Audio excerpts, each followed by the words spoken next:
Global enterprises. और आज हम डिस्कस करेंगे the third form of public sector enterprises, that is government companies. तो आइए सबसे पहले ये जान लेते हैं what is a government company. A company in which at least 51% of paid up share capital is held by the government of India। यानी कि एक ऐसी कंपनी जिसके अंदर 51% जो कैपिटल है वो गवर्नमेंट के द्वारा दिया गया है, गवर्नमेंट का हिस्सा है उसके अंदर 51%, यानी कि हम कह सकते हैं कि मेजर जो शेयर है वो गवर्नमेंट के पास है। तो ओनरशिप और मैनेजमेंट का एक मेजर हिस्सा जो है वो गवर्नमेंट के हाथों में ही रहेगा। ऐसी कंपनी कहलाती है government company and it is governed by the companies act. Chapter number 2 में हमने पढ़ा था कि ज्वाइंट स्टॉक कंपनी जो फॉर्म होता है, कंपनी चाहे कोई सी भी हो, चाहे पब्लिक हो चाहे प्राइवेट हो, आपको कंपनीज एक्ट के अकॉर्डिंग जो है रजिस्ट्रेशन का प्रोसेस पूरा करना होता है, रजिस्ट्रेशन कराना होता है। चैप्टर 2 में हमने डिटेल में डिस्कस किया था कि रजिस्ट्रेशन का क्या प्रोसेस रहता है एंड किस तरह से जो है कंपनीज का रजिस्ट्रेशन कराया जाता है। तो अगर हम बात करें गवर्नमेंट कंपनीज की, तो इनको भी जो है कंपनीज एक्ट के अकॉर्डिंग ही रेगुलेट होना पड़ता है। सारा प्रोसेस जो होता है इनका ऑपरेशंस का, वर्किंग सारा कंपनीज एक्ट के अकॉर्डिंग चलता है। एंड क्योंकि कंपनीज के लिए रजिस्ट्रेशन कंपल्सरी है तो इन्हें भी रजिस्ट्रेशन करवाना पड़ता है।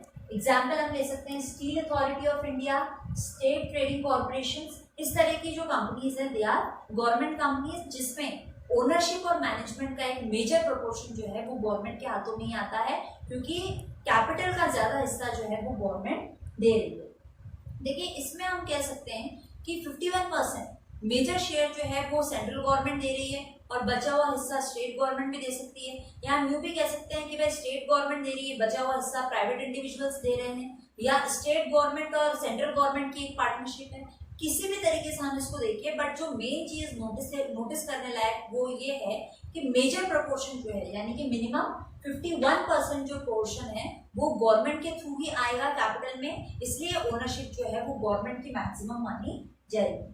अब बात करते हैं इसके फीचर्स की। तो इसका पहला फीचर है कंपल्सरी रजिस्ट्रेशन। क्योंकि अपन ने बात की कि ये रेगुलेट हो रही है थ्रू द कंपनीज एक्ट, इसलिए रजिस्ट्रेशन कराना इसमें कंपल्सरी। ओनरशिप की अगर हम बात करें तो ओनरशिप है ओनली और पार्टली ओन्ड बाय गवर्नमेंट। अभी जैसे अपन ने डिस्कस किया कि भाई 51% का शेयर है, तो हो सकता है 51% सेंट्रल गवर्नमेंट का हो और रिमेनिंग स्टेट गवर्नमेंट का हो, या 51% स्टेट गवर्नमेंट का हो, रिमेनिंग किसी प्राइवेट इंडिविजुअल का हो। किसी भी तरीके से हम ले सकते हैं। मान लो एक हिस्सा जो है वो महाराष्ट्र स्टेट गवर्नमेंट का, एक हिस्सा राजस्थान स्टेट गवर्नमेंट का, यानी कि ये जो पार्टनरशिप है ये किसी भी तरीके से डिवाइडेशन हो, बट जो मेन पॉइंट है फोकस का वो ये है कि मेजर प्रोपोर्शन गवर्नमेंट का ही होना चाहिए, चाहे वो सेंट्रल गवर्नमेंट हो चाहे स्टेट गवर्नमेंट। यानी कि इस फॉर्म में प्राइवेट की जो पार्टनरशिप है, प्राइवेट इंडिविजुअल्स का जो इंटरफेरेंस है कैपिटल के अंदर, मैनेजमेंट के अंदर, वो भी हो सकता है, बट मेजर प्रोपोर्शन जो है वो गवर्नमेंट के हाथ में रहेगा, that is minimum 51%। Now management and control की अगर हम बात करें तो अगेन ये भी जो है पब्लिक कॉर्पोरेशंस की तरह बोर्ड ऑफ डायरेक्टर्स के द्वारा ही चलाए जाते हैं। मैनेजमेंट और कंट्रोल जो है वो बोर्ड ऑफ डायरेक्टर्स के हाथ में होता है। अब इस बोर्ड ऑफ डायरेक्टर्स को कौन नॉमिनेट कर रहा है? अगेन गवर्नमेंट, क्योंकि ओनरशिप और कंट्रोल में ज्यादा हिस्सा गवर्नमेंट का है, तो बोर्ड ऑफ डायरेक्टर्स में का जो भी नॉमिनेशंस है, बोर्ड ऑफ डायरेक्टर्स का अपॉइंटमेंट जो है वो भी गवर्नमेंट करती है। प्राइवेट इंडिविजुअल्स को भी डायरेक्टर बनाया जा सकता है, that depends on the proportion of capital which they are contributing. भाई जितना आपका हिस्सा है, कैपिटल कंट्रीब्यूशन है, जितना आपके ओनरशिप है, जितना आपका शेयर होल्डिंग है, उस अकॉर्डिंग जो है आपको डिसाइड किया जाएगा कि भाई प्राइवेट इंडिविजुअल्स को भी डायरेक्टर्स के पैनल में बिठाया जाए या नहीं। लेकिन जो मेन फोकस वाली बात है वो ये है कि डायरेक्टर्स का नॉमिनेशन जो है वो गवर्नमेंट ही करती है। नेक्स्ट पॉइंट है सेपरेट लीगल एंटिटी। क्योंकि ये गवर्नमेंट से अलग एक सेपरेट कंपनी है, भाई जॉइंट स्टॉक कंपनी में अपन ने बहुत डिटेल में डिस्कस किया था कि कंपनी जो है उसकी एक सेपरेट लीगल एंटिटी होती है। सिमिलरली गवर्नमेंट कंपनीज की भी एक सेपरेट लीगल एंटिटी होती है, यानी इनका खुद का एक कानूनी अस्तित्व है, कानूनी वजूद है अपार्ट फ्रॉम द गवर्नमेंट। नाम के आगे गवर्नमेंट लग रहा है, कंट्रोल भी मेजर गवर्नमेंट का है, बट ये गवर्नमेंट से हट के इनका खुद का एक वजूद है। यानी कि इस गवर्नमेंट कंपनी के नाम से हम प्रॉपर्टी को सेल कर सकते हैं, खरीद सकते हैं, कंपनी के नाम से हम किसी भी कॉन्ट्रैक्ट में एंटर कर सकते हैं, कंपनी पर केस भी किया जा सकता है, कंपनी खुद भी किसी पे केस कर सकती है। तो ऑल एंड ऑल जो भी लीगल एग्जिस्टेंस के जो भी बेनिफिट्स होते हैं, एडवांटेजेस होते हैं, वो सभी एक गवर्नमेंट कंपनी को भी मिलते हैं। नेक्स्ट टॉपिक की अगर हम बात करें दैट इज मिनिस्टीरियल कंट्रोल। तो हमने पढ़ा कि गवर्नमेंट का कंट्रोल जो है इसमें ज्यादा है। भाई गवर्नमेंट कंपनी को कोई ना कोई मिनिस्ट्री फॉर्म कर रही है, कोई ना कोई गवर्नमेंट का पार्टी फॉर्म कर रहा है, तो जो भी मिनिस्ट्री इसका फॉर्मेशन कर रही है, एस्टैब्लिशमेंट कर रही है, उनका पूरा पूरा कंट्रोल, पूरा पूरा सुपरविजन इनके ऊपर रहता है। नेक्स्ट इज फाइनेंशियल ऑटोनॉमी, यानी कि ऑटोनॉमी मीन्स फ्रीडम। तो फाइनेंशियल फ्रीडम इन्हें कैसे प्रोवाइड होता है? देखो गवर्नमेंट कंपनीज जो है इनको गवर्नमेंट तो फंड प्रोवाइड करेगी, क्योंकि अपन ने पढ़ा 51% जो कैपिटल है वो गवर्नमेंट दे रही है।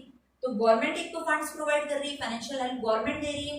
दूसरा, अगर प्राइवेट स्टेक होल्डर्स का हिस्सा है तो प्राइवेट इंडिविजुअल्स भी कैपिटल में कंट्रीब्यूट कर रहे हैं। और एक और बेनिफिट जो फाइनेंशियली ऑटोनॉमी शो कर रहा है, फाइनेंशियल फ्रीडम शो कर रहा है, that is they are also independent, that they can borrow funds from other sources too. यानी कि ये भाई प्राइवेट भी दे सकते हैं पैसा, इसमें गवर्नमेंट देती है, और अगर ये चाहे तो किसी थर्ड पार्टी से, किसी थर्ड सोर्स से कैपिटल जो है वो बोरो भी कर सकते हैं। And one more thing, they use revenue for expansion and growth. Departmental undertaking जितना रिजिड स्ट्रक्चर इनका नहीं है, इनके पास ये ऑटोनॉमी है, ये फ्रीडम है कि जो भी रेवेन्यू जनरेट हो रहा है, मीन्स जो भी इनकम जनरेट हो रही है, उससे ये अपनी ग्रोथ, अपना एक्सपेंशन कर सकते हैं without taking permission of government. Next, efficient staff, यानी इनका स्टाफ जो होता है अगेन बहुत ज्यादा एफिशिएंट होता है, क्योंकि स्टाफ को जो भी रखने का प्रोसीजर है, चाहे हम रिक्रूटमेंट की बात करें, चाहे सिलेक्शन की बात करें, चाहे कॉम्पनसेशन की बात करें, ना ही ये सिविल सर्विस कोड को फॉलो करते हैं, ना ही ये गवर्नमेंट सर्वेंट के रूल्स एंड रेगुलेशंस लगाते हैं। इनका एक अपना ही पैटर्न है, ये अपने अकॉर्डिंग ये रिक्रूटमेंट सिलेक्शन का प्रोसेस जो है वो देखते हैं। तो हम कह सकते हैं कि इनका जो स्टाफ होता है, गवर्नमेंट कंपनीज का जो स्टाफ होता है, उन्हें हम गवर्नमेंट सर्वेंट की गिनती में शामिल नहीं करते हैं, और इनके जो एम्प्लॉयज है उनका एक सेपरेट कॉन्ट्रैक्ट बनता है सर्विस का, जिसको ये अपने अकॉर्डिंग रेगुलेट करते हैं, अपने टर्म्स एंड कंडीशंस पे ये अपने एम्प्लॉयज को रखते हैं। रिक्रूटमेंट, सिलेक्शन, एवरीथिंग ये सब कुछ जो है अपने हिसाब से करते हैं। नेक्स्ट है अकाउंटेबिलिटी, यानी कि आंसरेबिलिटी आपकी किसके प्रति बनती है? अकाउंटेबल टू द मिनिस्ट्री और डिपार्टमेंट कंसर्न, यानी जिस भी मिनिस्ट्री, जिस भी सरकारी विभाग ने गवर्नमेंट कंपनी को स्टैब्लिश किया है, उसी के प्रति आपकी आंसरेबिलिटी जो है वो बनती है। आपको अकाउंटेबिलिटी, आपको रीजन जो है, आंसर जो है वो उन्हीं को देना होगा जिन्होंने आपका स्टैब्लिशमेंट किया है। Next, annual report is presented and discussed in the parliament. भाई हमने पढ़ा कि मिनिस्ट्री के प्रति इनकी अकाउंटेबिलिटी, डिपार्टमेंट के प्रति अकाउंटेबिलिटी है, यानी कि भाई है तो अकाउंटेबिलिटी गवर्नमेंट के प्रति, तो जो भी इनकी एनुअल रिपोर्ट होगी एंड ऑफ द ईयर, जो इनके सारे परफॉर्मेंस का एनालिसिस करेगी कि भाई साल भर तक गवर्नमेंट कंपनी ने किस तरह परफॉर्म किया है, किस तरह वर्क किया है, वो एनुअल रिपोर्ट भी जो है पार्लियामेंट के अंदर प्रेजेंट की जाती है, और उसके ऊपर डिस्कशंस भी होते हैं कि कंपनी ने कितना प्रॉफिटेबल, कितना प्रोडक्टिव वर्क किया है। तो ये तो बात हो गई कि भाई गवर्नमेंट कंपनी क्या है, what is the meaning and these are the features. अब हम डिस्कस करेंगे the merits and demerits of government companies. सबसे पहले हम बात करेंगे रिगार्डिंग मेरिट्स। पहला जो इसका एडवांटेज है दैट इज एडमिनिस्ट्रेटिव ऑटोनॉमी, यानी कि एडमिनिस्ट्रेशन को, इंटरनल वर्किंग को अपनी तरीके से चलाने का पूरी ऑटोनॉमी इन्हें मिलती है, यानी कि पूरा फ्रीडम जो है वो इन्हें मिलता है। इस तरीके से they are free from government in political interference, जैसे कि हमने पब्लिक कॉर्पोरेशंस में देखा था या डिपार्टमेंटल अंडरटेकिंग में देखा था, जो एक्सटेंड होता है पॉलिटिकल इंटरफेरेंस का वो बहुत ज़्यादा रहता है। अगर हम गवर्नमेंट कंपनीज की बात करें तो इसमें पॉलिटिकल इंटरफेरेंस या गवर्नमेंट का interference up to a certain limit होता है।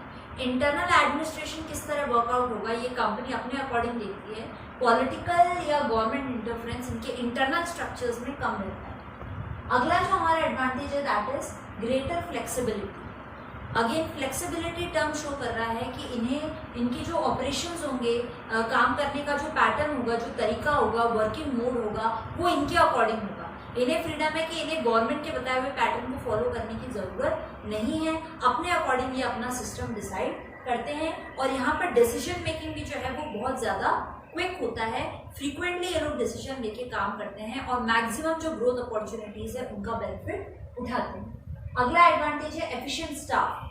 देखो स्टाफ अपन ने पहले भी डिस्कस किया था कि स्टाफ को रखने का, रिक्रूटमेंट का, सिलेक्शन का, कॉम्पेंसेशन का जो भी सारा प्रोसीजर है ये अपने अकॉर्डिंग फ्रेम आउट करते हैं। ना ही ये सिविल सर्विस कोड को फॉलो करते हैं और ना ही इनके एम्प्लॉयज को जो है गवर्नमेंट सर्वेंट्स में काउंट किया जाता है। तो ये अपने रूल्स एंड रेगुलेशंस खुद फॉर्म करते हैं कि आप इनको अपने एम्प्लॉयज का सिलेक्शन किस तरह करना है, रिक्रूटमेंट किस तरह करना है और किस तरह से उनसे काम इन्हें करवाना है। इसके साथ ही ये लोग अपॉइंट करते हैं प्रोफेशनल एंड स्पेशलाइज्ड पीपल को।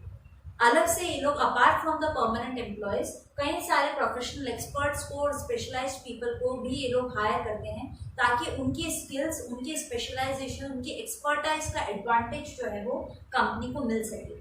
क्योंकि इनके पास फंड्स की कोई कमी नहीं होती है तो ये बहुत अच्छी सैलरी, बहुत अच्छे इंसेंटिव्स देकर उन्हें रख सकते हैं और उनकी एक्सपर्टाइज का बेनिफिट जो है वो कंपनी को मिलता है। नेक्स्ट हमारा एडवांटेज है कोलैबोरेशन। कोलैबोरेशन का मतलब क्या होता है, जब दो चीजें कंबाइन हो जाती हैं। तो यहाँ पर क्या कंबाइन हो रहा है, government companies can avail expertise of private enterprise through collaboration. यानी गवर्नमेंट कंपनी क्या करती है, प्राइवेट कंपनीज के साथ कई बार कोलैबोरेट हो जाती है, मर्ज हो जाती है, कंबाइन हो जाती है ताकि प्राइवेट सेक्टर की, प्राइवेट एंटरप्राइजेस की जो भी एक्सपर्टाइज है, जो भी स्किल्स हैं, जो भी प्रोफेशनल और मैनेजरियल एबिलिटीज है, उनका बेनिफिट गवर्नमेंट कंपनी को भी मिल सके। अब हम बात करते हैं डीमेरिट्स की। तो पहला जो इसका डिसएडवांटेज है गवर्नमेंट कंपनी का, that is autonomy on paper only. यानी कि इसमें भी पब्लिक कॉर्पोरेशन की तरह कहा गया है कि भाई हम जो ये बात कर रहे हैं स्ट्रक्चर ऑफ फ्रीडम की, ऑटोनॉमी की, ये जो है सिर्फ कागजों पर ही रहता है।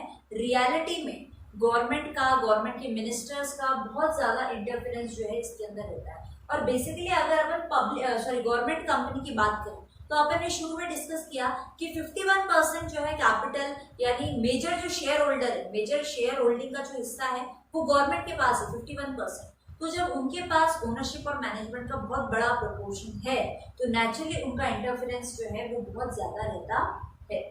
नेक्स्ट है पॉलिटिकल इंटरफेरेंस बाय मिनिस्टर्स। भाई हमने बोला कि गवर्नमेंट का इंटरफेरेंस रहता है और गवर्नमेंट को कौन चला रहा है, मिनिस्टर्स। तो न चाहते हुए भी गवर्नमेंट कंपनीज के अंदर मिनिस्टर का इंटरफेरेंस जो है फ्रीक्वेंटली देखा जाता है। ये गवर्नमेंट कंपनी के वर्क को इन्फ्लुएंस करते हैं, उस पर इम्पैक्ट डालते हैं और जो उनका वर्किंग पैटर्न है उसमें again and again disturbance create करते रहते हैं।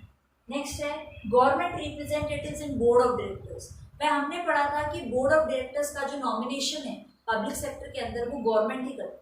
तो पहली बात तो गवर्नमेंट क्या देखती है कि मेजर जो बोर्ड ऑफ डायरेक्टर्स हैं, यानी कि ज्यादातर मेंबर्स जो हैं वो गवर्नमेंट रिप्रेजेंटेटिव्स में से ही, वो गवर्नमेंट वाले हैं। और अब ये जो बोर्ड ऑफ डायरेक्टर्स है ये भी क्या करते हैं, गवर्नमेंट के मिनिस्टर्स को प्लीज करने में, उन्हें खुश करने में लगे रहते हैं, क्योंकि उन्हें पता है कि डायरेक्टर्स का जो नॉमिनेशन है वो गवर्नमेंट ही करने वाली है। गवर्नमेंट के हाथ में मेजर कंट्रोल है, मेजर शेयर होल्डिंग भी गवर्नमेंट के पास में है। तो नेचुरली ये भी लोग भी, बोर्ड ऑफ डायरेक्टर्स भी जो है कंपनी का वेलफेयर बाद में सोचते हैं, पहले मिनिस्टर्स को प्लीज करने में लगे रहते हैं। तो ये कुछ डिसएडवांटेज हैं जो गवर्नमेंट कंपनी को एक बेस्ट फॉर्म ऑफ ऑर्गेनाइजेशन बनने से रोकते हैं।